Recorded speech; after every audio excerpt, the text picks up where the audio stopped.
मित्र हो, निसर्ग, राने, झाड, झुडप, सुंदरसे प्राणी, पक्षी, तलाव, नाले, समुद्र या सर्व गोष्टींचा देवाने पृथ्वीवर फक्त मानवाला उपभोग घेण्यासाठी निर्माण केलेली ही सृष्टी आहे।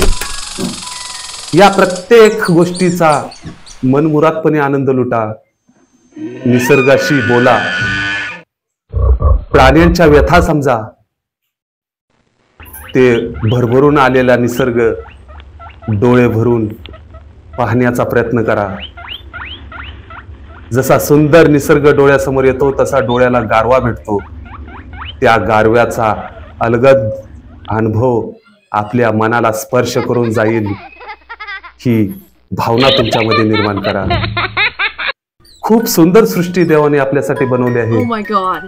त्याचा आनंद घेण्याचा प्रयत्न करा। धन्यवाद।